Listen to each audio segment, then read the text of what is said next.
Chez les hommes, le Maxi Bien-être restaure le dysfonctionnement sexuel, l'impuissance et l'éjaculation précoce. Là, expliquer binope na lingala pour vous comprendre. Aux un problème, il y a constipation, hémorroïdes, prostate, diabète, éjaculation précoce, faiblesse ou impuissance sexuelle. Au salibatant et belé, nous autres mobile et fonctionnant à l'issue malamoute, to était les macanango l'issue la solution est là. Maxi Bien-être. Nous avons des témoignages partout dans le monde. Il y a tout qui consommer Maxi. Vous avez une place aux alliés, ne vous inquiétez pas. Beaucoup de gens sur WhatsApp, tout le monde sur WhatsApp. Numéro est affiché là. Écran na bino plus 243 82 14 68 120. Les alliés stimulants, les alliés pour guérir ma problème aux alliés. Maxi Bien-être est disponible partout dans le monde. Passez vos commandes sur www.maxibienêtre.com. Mesdames, demoiselles et messieurs, permettez-moi de pleurer. Parce que j'ai envie de pleurer. Ça fait très mal de voir certains Congolais. Bazali côté Moka parce que Tshisekedi est au pouvoir. Leur haine envers Tshisekedi. Et comme Kotinda Bango bate Kamboka parce que Tshisekedi est au pouvoir. Les Congolais sont en train de trahir le Congo. Mais ils oublient que Banana Bango, Bakoko na Bango, Bakokolo na Bango, Baza ba Congolais, mais quel héritage! Bazali Koti que la République démocratique du Congo, Oyo Banana Bango, Bakoko na Bango, un jour où Bako vivre. Qu'est-ce qui se passe? Ba révélation est bimi. Bandeko toyoko découvrir makamususu, voire même à la présidence de la République démocratique du Congo. Babandaki koteka mokonzi ya mboka. Kope sa position mokonzi ya mboka. Nini touti ko découvrir, voire même l'avion de mokonzi ya mboka. Touti ko kuta nini toko betela bino masolo. Toko sabino de grandes révélations tout au long de cette émission, vous allez très attentif. Tomoni délégation, il y a M23, RDF, Tolobata, AFC, Tomoni Bonkuna na Doha, na Qatar, Baouti en médiation, na ba représentant, il y a Qatar, Baouta Yiko Kutana, na gouvernement, il y a République démocratique du Congo. Mais Bandeko, ma solo nini ba solo li. Kopé sabino de grandes révélations. Na awa nazali koyebi sabino tension zali. Tension zali car les grandes décisions et quoi ekuna République démocratique du Congo, gouvernement Congo à travers ministre des Affaires étrangères bandeko bako ici décision oyo gouvernement Congo ezali na posa emona na dialogue oyo Qatar aningi a facilité entre Congo na ba terroriste M23. Ma soloni neza tokobeta tout au long de cette émission bandeko. Tokoye bisabino, qu'est-ce qui se passe au juste na kata République démocratique du Congo? Batata ba mama bilenge bino bat bozali kolanda Top Info 24 TV, la chaîne du peuple. Quant à moi, je vous dis soyez le bienvenu na chaîne bino bonaka mingi. Bino bat non bo s'abonner, bo s'abonner. Bino bat déjà bo s'abonner. Bo activer cloche de notification pour ne rien rater na kati ya République démocratique du Congo. Encore une fois de plus, soyez le bienvenu dans le magazine Ba Vérité Mboka Congo. Vous connaîtrez la vérité et la vérité vous affranchira, qui vous est toujours présenté par votre humble serviteur, chef Mukwaya Jonathan. Alors, avant de kota, maman na likambu na ngai, na memel bino mokola lelo, je suis sûr, voilà, qui publicité à Maxi Bien-être. Oui, il y a des Congolais, bazali kolanda biso, en ce net un moment, bazali pe na problème ya santé, problème na kati ya santé na bango. Voilà l'occasion, to pesi bino bozo la mission, mais il y a une occasion et pesami yo mutoza na problème ya constipation, hémorroïdes, prostate, diabète, éjaculation précoce, faiblesse ou impuissance sexuelle. Njoto ya mobile, ezako fonctionner le sous-souté, ezako téléma le sous-souté, beaucoup de problèmes côté ana, la solution est la Maxi Bien-être. Alors, yo mutoza na posa nango numéro ya WhatsApp ya ngwana. Komela biso na WhatsApp. Toko orienté ndenge nini okoki kozwa produit Maxi Bien-être. Alors, tokoti mbala moko na mama na likambo na biso eza ko se passer na kati ya République démocratique du Congo.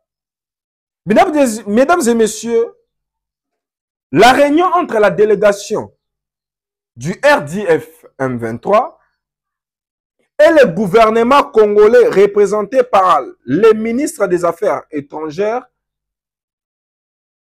Bandeko rencontre Wane Salamaki dans les cadres. Il y a qu'à trouver table, il y a négociation, table, il y a pour parler, table, il y a dialogue entre l'armée congolaise M23 et les terroristes M23. Bandeko, ce qu'il faut savoir,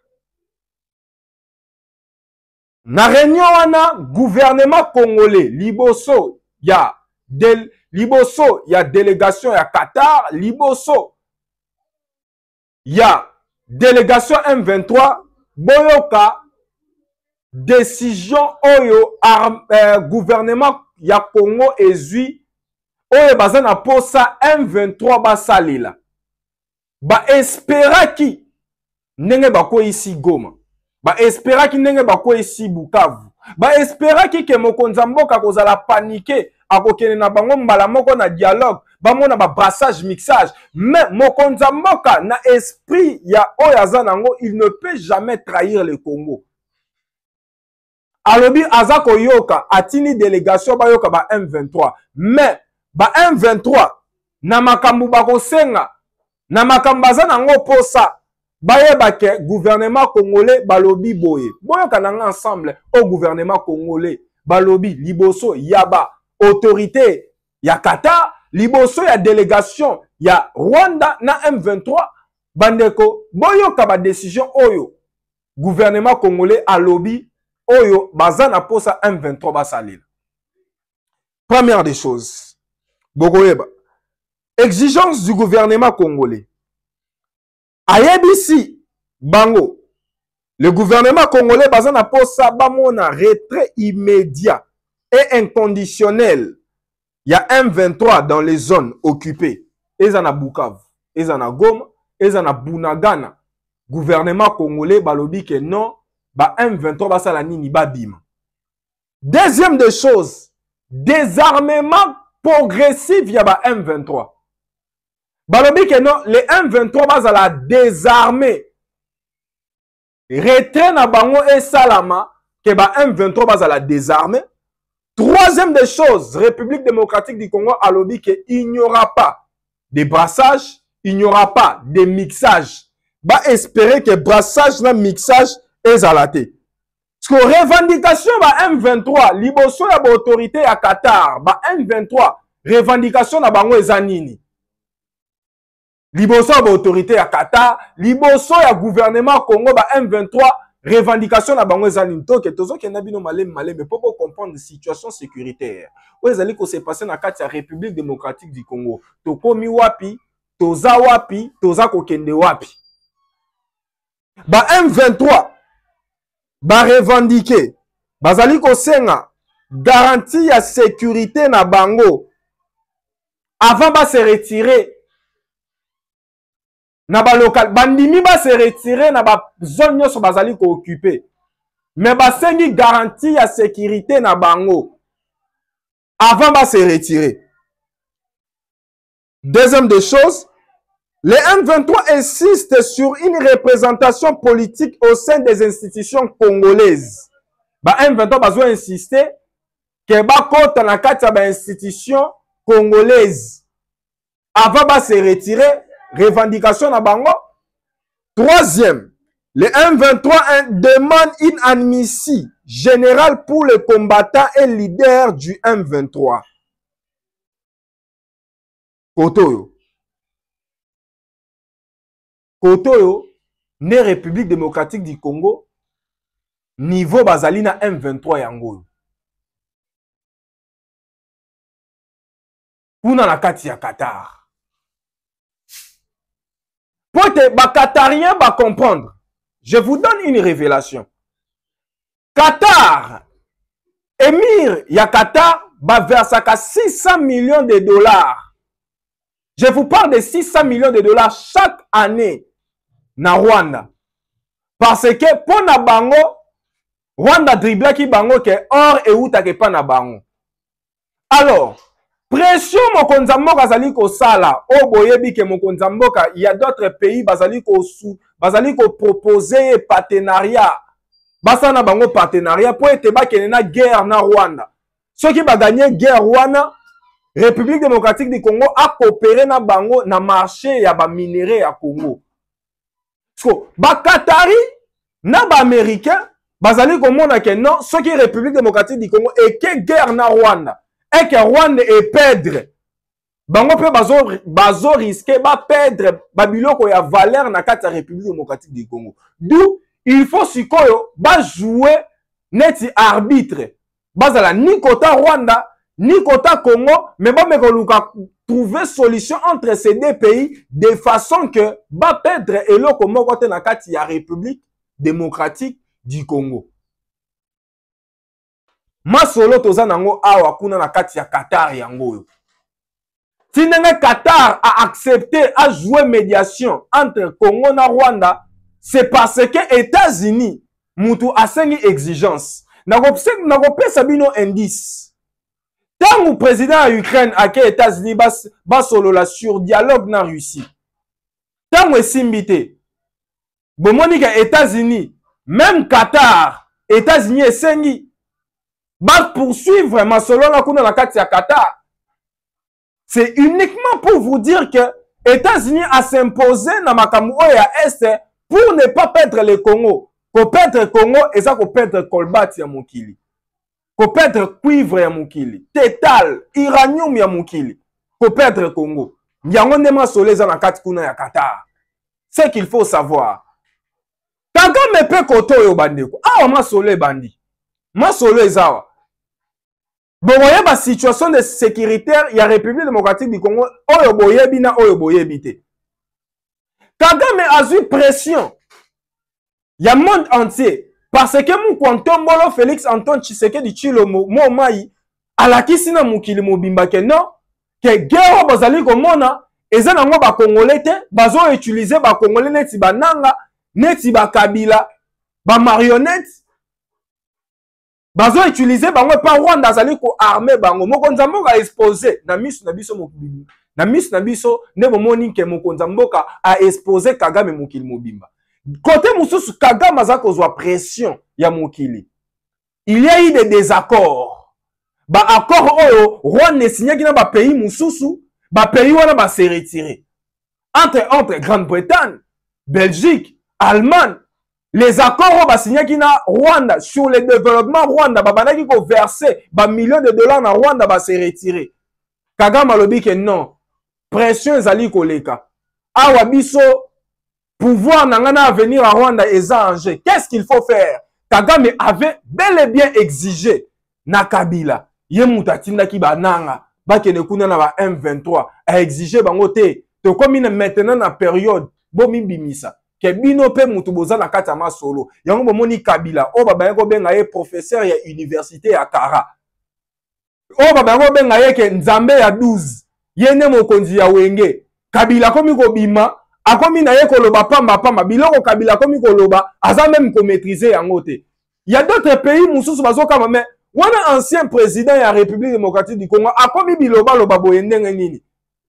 Parce que Kagame alobi ke ngai awa na suki. Pression leki, bomi bimisa. Bomoni Frank Diongo, ye wana na Uganda, combattant, oto bundaki na papa na biso Frank Diongo.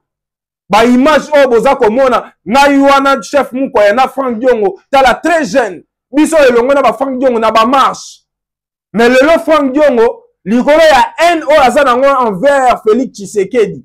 Lelo Frank Diongo, parce que a vu posteté na gouvernement ya Félix, na régime à Félix, Frank Diongo a simi minduki, a commis rebelle. Alors dit que s'il faut s'allier avec les diables pour chasser Félix Tshisekedi au pouvoir, à cause de ça, mais l'homme Tshisekedi a kokende. Mais comment vous allez laisser le Congo sous occupation? Il y a des ennemis, chers jeunes, totalement. Il est temps de ne plus être manipulé. Il est temps de voir l'avenir de notre pays. Notre avenir doit se tenir main dans la main pour défendre la République démocratique du Congo. Yango bomoni ba masque kwei. wana Kabila abibimisi kuna bomoni bashadari kuna bashadari baminaku oyo babandaki koprepare tonga tolala tolamuka barebele bakoti Kinshasa masase kongo bete na Kinshasa batami na bandaku. Pourquoi? Parce que Kabila il se croit Dieu. Alala la mouki alobi ke ye muta pesa ki Tshisekedi du pouvoir, ye muta robote la Tshisekedi du pouvoir. Kabila se croit qu'il est Dieu. Toute autorité vient de Dieu, ne vient pas de l'homme. Kabila passera. Kabila maintenant il se croit Dieu. C'est lui qui a le pouvoir de donner et c'est lui qui a le pouvoir de retirer. Les Rwandais ne dirigeront point ces pays. Plus jamais. Le Congo au Congolais, Burundi au Burundais, Rwanda au Rwandais, Uganda aux Ougandais. So awa masoloni neza kobeta. Bomango mona Pero Louara. Abanaki oganga mes caméras tournent. Mes caméras voient. Mes caméras bazo pesa nga information. Chose grave. Bokomona chaque déplacement ya mokonzi ya mboka Félix Tshisekedi Pero Louara abanaki koyebango. Pourquoi? Mokonzi ya mboka tile omona ka ye wana si siko aza na pouvoir toza na 2025 ye mutu azaki pouvoir na 2028 l'autre toza na 2025 bomoni 2018 plutôt lelo mokonzi ya mboka ti 2025 aza na pouvoir. C'est parce que nzambe ya likolo mutu a protégé na présidence de la République. Mokonzi ya mboka azalaki na batraître oyo babandaki kopesa voire même numéro il y a avion et mokonzi mboka azali ko voyager na yango jour date jipo mokonzi mboka azotambola nango ba traître bazalaki yango moni mokonzi mboka tango a changé makambo azui mwana na ya commissaire secrétaire mais respect Christina Tshisekedi azui a che wana lelo déplacement nyoso mokonzi mboka bakomi susu koyeba te. Avion mokonzi mboka zo voyager nango bazo yeba susu numéro te. Mais qui donnait les informations avant mokonzi mboka tcha Christina Tshisekedi na poste à secrétaire? Biso ba Congolo to lingaka mboka na biso. Tokoki pe ko telema, to siliki, c'est que ba secrétaire o bazalaki na kala na présidence de la République, bango ne mutu babanaki ko pesa information be ennemi na voire même na avion mokonzi mboka zo voyager nango. Voir même na numéro avion mokonzi mboka zo voyager nango. Voir même ma déplacement mokonzi mboka zo sala. C'est que bato e bazalaki na kala wana bango ndem to babana ko pesa information na be ennemi pour te Pero Louara le kanana TV aloba. Voilà ce que courait le président de la République. Pourquoi? Parce que bitumba oyo mokonzi mboka zali ko bundeza bitumba oyo Musée Laurent Désiré Kabila bunda. Baliaye babomaye. Bitumba o kimbangu wabunda baliaye babomaye. Mais le plan des ennemis ezalaki que non tinenge mokonzi mboka mataka avion asala be effort o yazalaki ko sala ya diplomatie o lelo Qatar est invité Rwanda na Congo. C'est parce que ba voyage mokonzi mboka est payé ni tete ce voyage lelo mokile ngeta la ndenge bazoboma na Congo nde batala na époque à Kabila. Lelo mokonzi mboka asali be fort ba voyage ne fouti. Mais plan na bango ezalaki ndenge baboma Abiyarimana. Et pas Kagame na be ennemi ya Grand Lac ndenge baboma Abiyarimana. Ezalaki nde pe baboma Félix Tshisekedi. Batala kaka avion na ye. Déjà d'information ben bima na présidence que yéwana zo voyager a voyager X time X dates na avion X tala bolu kaka bo salema be kaka na kati avion ben information belé bimi yango bomoni mokonzi mboka. C'est pas pour rien là la muki obi que non acha mwana na ye wana ben ennemi banga bazwa nomination na ba komisango neti ache mwana na ye. Bana na biso mutu batina non le président a forcé mututa kene armée alobi kaka to s'enrôler na armée yo mutozo se sentir que non je vais défendre ma nation soki mwana mokonzi mboka pa alobi que non je vais défendre ma nation akokende armé te po papa na tindie akokende armé na propre volonté na ye nde mokonzi ya mboka pa azosenga soki volonté na biso esalami tokende armé pourquoi pas tokende armé ale baningaki badéforme message wana atinda bana na ye non c'est pas obligé oboti mwana ma oboti baambition na ye te oboti volonté na ye te ndenge bana baboma biarimana eza ndenge baningaki mpe baboma mokonzi ya mboka Félix Tshisekedi na avion. Mais le président de la République doit savoir aussi qui est dialogue oyo toza kokende na ba M23 ba pour parler toza ko solo na ba M23 il faut à la paix prudent carte na bango eza kaka moko bolobi tout chemin mène à Rome. Tout chemin mène à Rome. Na kokende France, na kokota Italie. Na kokende nzela océan, na kokota Italie. Na kokende nzela likolo, na kokota Rome. Na kokende nzela mutuka, na tout chemin mène à Rome. Pour na bango eza nini? Plan nyonso bakosala, dialogue ou pas, pour parler ou pas, causerie ou pas, être na table moko ou pas, na minduki ou pas, Rome na bango ezali bakweyisa mokonzi ya mboka de façon que soki mokonzi ya mboka un Congolais de père et de mère aza lisusu à la tête ya mboka te et ko permettre bango bazwa mutu na bango batya wana Congo koma de génération en génération batu na bango basala lisusu erreur te bazongisa pouvoir na maboko ya Congolais. Voilà leur plan. Kokena batouana dialogue, cela ne veut pas dire que batouana bakomi ba ange. Kokena batouana dialogue, cela ne veut pas dire que batouana bakomi ba saint. Le président doit savoir que but, objectif principal ya batouana eza ba Congolais ba fanda boye ba zonga be esclave. Nenga nini ba Congolais ba ko zonga be esclave, il faut ko isa mun kwantombolo, le président de la République. Mais gloire à Dieu. La Bible dit si Dieu ne protège pas, c'est lui qui protège. Il protège en vain.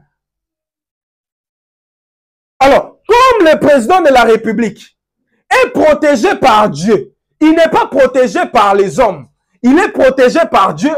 Nous croyons que Nenge mokonzi mboka bandi mandat, akosilisa mandat na ye. Si 2000 n'habite combien? Mais ce qu'il faut savoir, dans une période de guerre, deuxième mandat mokonzi mboka bandité. Eko banda mukolo, pe eko kota nde deuxième mandat na yeko banda, sko to komi ko kontele 5 ans.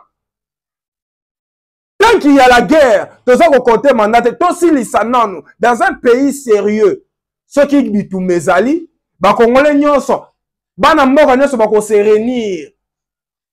Ba bengana nanu mupaya. Exemple, place dans un tourner mission. Ceux qui nyoka akoti, ceux qui zali na mutu moko tozo yoka na ete na ndako toko tshana no ba différent na biso mupandi to luka ndenga nini ya koboma na nyoka et puis toko zonga ba position na biso. Dans un pays sérieux nous devons se comporter comme ça. Netoza na bitumba, netoza na guerre, netoza agressé, totika nanu ba manda mupandi, totika nanu ba divergence na biso mupandi. To défendre non mboka et puis to kozonga pour to compter siko manda mokonzi mboka ça la 5 ans atika siko au pouvoir. Ce que nous devons faire, c'est ça et c'est ce qui se fera. C'est ce qui se fera. Amis fidèles internautes, très chers amis fidèles téléspectateurs. Poto tozo sala ba dialogue, kuna pe kabunda zo sala ba dialogue na e. Na rosala ba dialogue azo sala azo consulter batu na ye. Mais toza na guerre. De moment que en na bango comme otinda bango ba kanisa batu ba sala bloc. Ba telemela Tshisekedi. Mais ngai pe de mon côté na koyebisa mokonzi mboka ba Congolais baza na posa na ba consultation politique ozo sala maté. Dans un pays, il n'y a pas, comme je le dis souvent, il n'y a pas l'opposition sans pouvoir. Il n'y a pas le pouvoir sans opposition. Là où il y a le pouvoir, il faut que l'opposition est zala. Si comme opposant, ça la makamuna bango. Mais le président de la République, vous êtes protégé par Dieu et la population congolaise, qui a plus de 65%, bazana simanayo. Nous allons défendre notre patrie et nous n'allons pas abandonner. Les Ouazalènes au front, l'armée au front,